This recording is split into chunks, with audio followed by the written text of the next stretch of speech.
News சேனல்லாம் ஒரே ஆவாசா இருக்கு. என்னடான்னு பார்த்தா, நம்ம விஜய் அவர்கள் நாளைக்கு சிபிஐ என்கொயரிக்காண்டி டெல்லிக்கு போறாரு. சரி போறாரு. அதுக்கு என்ன இப்ப? அப்படின்னா, அத பரபரப்பாக்குறாங்களாமா. என்ன பரபரப்பாக்குறாங்க? விஜய் வருவாரு.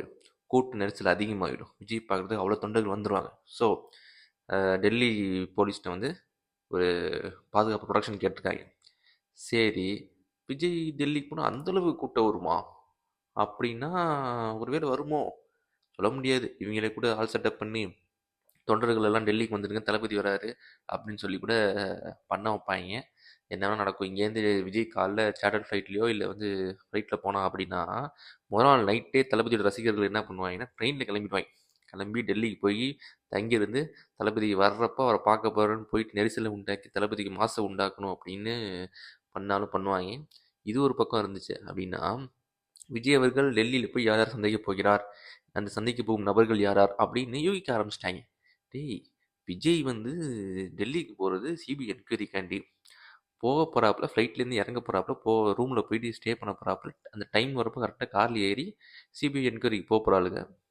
போயிட்டு அங்கே என்னென்ன கேள்வி கேட்குறாங்களோ பதில் சொல்ல, அது ஒரு நாளோ 2 நாளோ உள்ள என்ன டீலிங் நடக்குதுன்னு நம்மளுக்கு தெரியாது. அது முடிச்சதுக்கப்புறம் விஜய் கிளம்பி வரப்போகிறாப்புல. அவ்வளோதானே.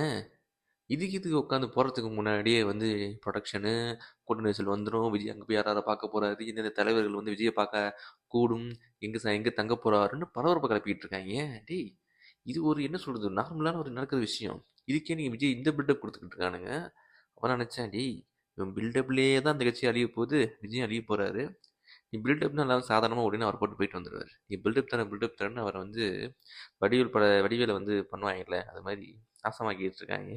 போயிட்டு என்கொயரிக்கு போகிறாரு வராரு, அவ்வளோதான். அதுக்குள்ளே இவங்க வந்து மீடியா வந்து நல்லா அதை பரபரப்பாக்கி கொண்டாடிக்கிட்டு இருக்காங்க. யாரை சந்திச்சா என்ன, சந்திக்காட்டி என்ன, இது ரொம்ப முக்கியமா அப்போ அப்படிங்கிற மாதிரி தான் இருக்குது நம்ம கதை. மீண்டும் ஒரு வீடியோ சந்திப்போம். நன்றி, வணக்கம்.